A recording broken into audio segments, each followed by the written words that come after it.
Wow, we've had a crazy, crazy weather pattern in the last month, and the northern beaches yesterday got absolutely nailed.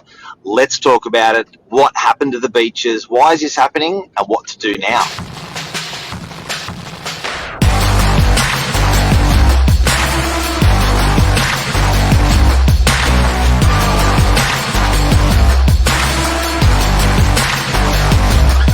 I'm the ringleader, so listen up.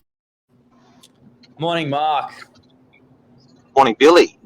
We were on the news yesterday, and I say we, Northern Beaches, for all the wrong reasons.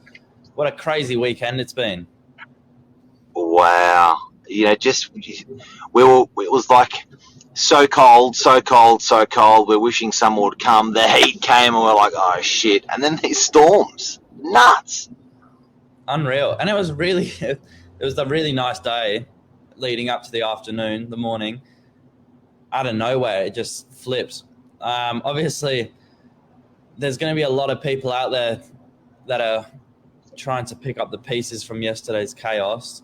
Obviously, our just heart goes out to the community. We will be, making sure the team's online and helping everyone that's been through the chaos. But I can imagine the PM team today, the whole office is going to have a busy morning responding to emails and bits that have come in. Yeah, so it's pretty much DY and Narrabeen. They were the most hit.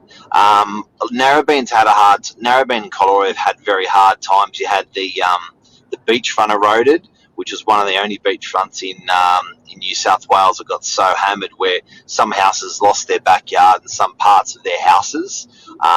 So that from sand erosion from the tides, from tide. So that's a tidal attack. Then Narrabeen had a flood, which was within about a year ago or so, where lots of the area actually flooded. So floods, and this yesterday was really winds, wasn't it? It was crazy. I couldn't believe some of the photos coming out. Across the road from us, there was a building affected. We got a little bit affected, our building. There was large parts of main DY streets affected, big apartment blocks. And what was surprising, and you said it really well, is that some of the newer buildings, as much as it was surprising to see some damage, you said they've not really been tested. But the older buildings that are 50 years old and have been there, from some of the original ones on DY, they've seen a lot of storms during that time. So this was, one of the worst in 50 years, as you could say. Well, yeah, I guess you can understand trees. Trees are changing all the time. They're growing, they're getting bigger, and limbs fall, trees fall. That changes. But these structures, some of these structures that were so old, you'd think, mate, these can stand the test of time because they're just rock solid. And the new ones, I just thought, oh yeah, well, they haven't been through a terrible storm, and now here's the big test. But it was just everything. It was everything, and unfortunately, even loss of life. Like, it was just when that happens, that is just, your heart just drops. Yeah, it was insane. So this morning's episode is a little bit about making sure you've putting in your insurance claims and how you go about that. Mark, where do you even start for people that have lost the roof of their building or have lost, their cars and things like that? What do you reckon? We spoke a little bit about that. You hear the word with hospitals, you hear the people use the word medical merry-go-round. And today we wanted to talk a little bit about insurance and the insurance merry-go-round, because it definitely is there. And with insurance, and look, we're not, we are experienced as agents for property insurance claims because, you're doing it with volume. One family or one home may do it once or twice in their life, a real estate agency managing the amount of properties that we manage, you're doing it regularly. So we're probably a bit of a well-oiled machine in terms of what to do next when it comes to your insurance claims, which is part of what we're going to cover today. David Goodso, good morning. Crazy Wins. Sean, good morning, buddy. How are you? Luke, good morning.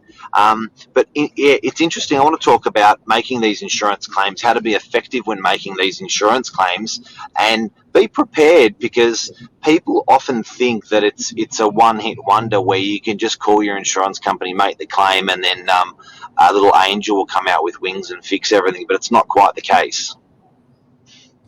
Yeah, and like I said, we do assist in a huge amount of insurance claims.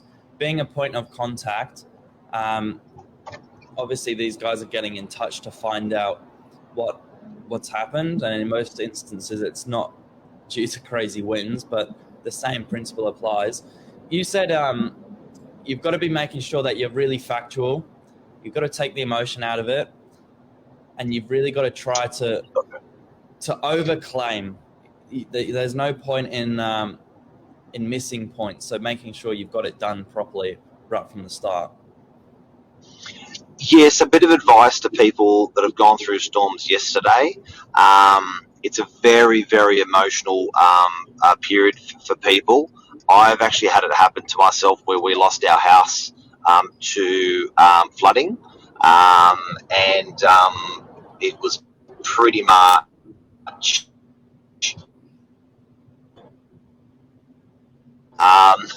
but there was pretty much all rooms were half a foot underwater, and we learnt a lot through that process and that claim process. And I think that everyone who's had something happen to them yesterday, take note on this sort of stuff that we're about to talk about. Yeah, and for those that don't have landlord insurance, you were saying, Mark, you only realise the importance until it's actually happened to you. Yeah, so pretty much you got, for people who don't know, you got building insurance, which is for your base structure. Your base structure being, your bricks, your mortar, your roof, your concrete, your windows.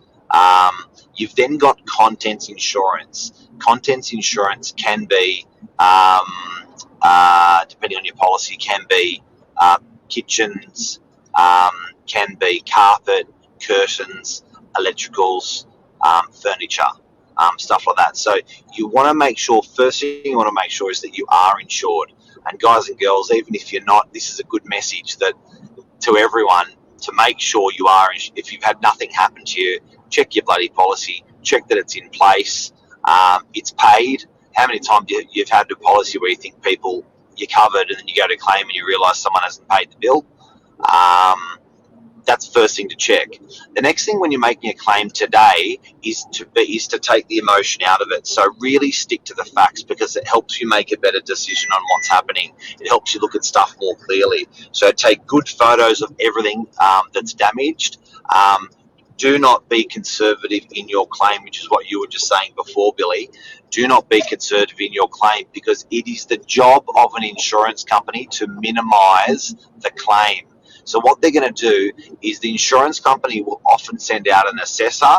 The assessor doesn't necessarily even work under the same insurance company. They are contractors. They're almost like contract killers. They basically have to go out and they have to minimise the claim. So your job as the claiming will be like this, and this went wrong, and then the guy coming out to assess the claim will be like, correct. Are you sure this was damaged in the storm? Correct. Are you sure that was damaged in the storm? Or this may be outside of policy, I'm sorry to tell you. So I think, first of all, make your claims today. Be very, very factual. Be very, very unemotional. Like, you just got to stick to those facts. It's going to help you. It's going to help you cut through the shit quicker. And don't stay shy, stay dry. So don't, if there's things there that have even just been damaged by a little bit, and you think, nah, that's all right, claim it. And the reason why is because what you're going to find is you may have a haircut on some other stuff that you're claiming. So you want to be over excessive in your claiming. You want to be truthful, but you want to be over excessive, because when the assessor comes through, they're going to they often, sometimes they'll come through and go yep, but sometimes they'll push back on stuff, and it's a bit of an arm wrestle. And I have no doubt that there will be body corporate strata making claims on behalf of landlords as well, groups of landlords today over the next couple of days. So, reach out if you're not already involved on those communication groups and see what's going on. Because, like you say, one in 50 years, you find the whole roof of an apartment complex come off. I mean, it was crazy. Yeah, and I guess sometimes it's just the angle of the wind has never actually come through on that direction, and that force in the combination of both, and then bang, there goes the roof. We had in our office, we're a 6-7 story building. We lost part of the top of the building, the side cladding. I think it was a steel cladding. We lost that. That came off. It was probably about 8 meters by 1 or 2 meters. Across the road, from our place, it was a 6-story building. They had an air conditioning duct, I think. It looked like a fairly big structure. The structure was probably as big as a car. That got pulled off the building, blown off the building, and blown across, because it was falling 6 or 7 stories while it was falling, and it was sort of sheet metal. It blew across 6 lanes of traffic. And landed on a parked car. So it's pretty amazing some of the stuff that happened yesterday. Yeah, and I saw the video of that one, Mark. It's amazing. No more people got hurt. Yep. It's just it's terrible what's happened. But is there anything else, Billy, we're going to talk about in claiming against insurance today for people? So, another piece. One other thing I've got to say is, with your claim, the insurance companies are being absolutely nailed today. So I think to help the insurance companies get your foot in the door, make the claim today.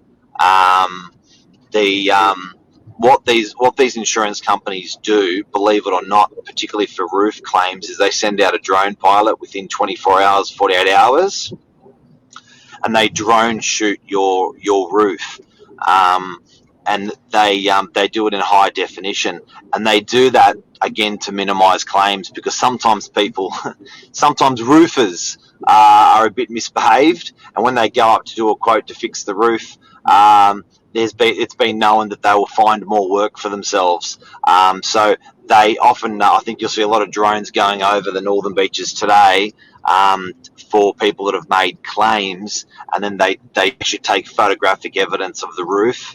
They take photographic evidence of the site for their records. I know we had a claim on our roof, and they produced the drone photos within 12 hours of our claim, and said 24 hours, and said, we don't particularly agree with what you're suggesting. And I was shocked. Wow, that's unbelievable. I didn't know that. So just make sure you're onto it early. There's obviously going to be a little bit of a backlog with the amount of incoming calls, emails they'll be receiving, claims. So bear with, but better to be in there sooner than later. What a way to finish the year. We're getting closer. After everything that's happened to people, you just think, what's next? It's one thing after the other. It's incredible. Yeah, and strange to see it so local. We're very, very lucky generally that it's surrounding suburbs. This is our back garden now. It is. Absolutely. But be careful on those claims, guys. And another thing as well, I think to help insurance companies is try to minimise their workload right now. because these guys get absolutely smashed within that sort of 48 hours, 72 hours of the event. So I think stay on your claim, stay detailed, stay unemotional, stay short. But here's a great tip. Stay consistent with your insurance company. What I mean by that is as the weeks pass, try to keep regular contact with what's happening on your building.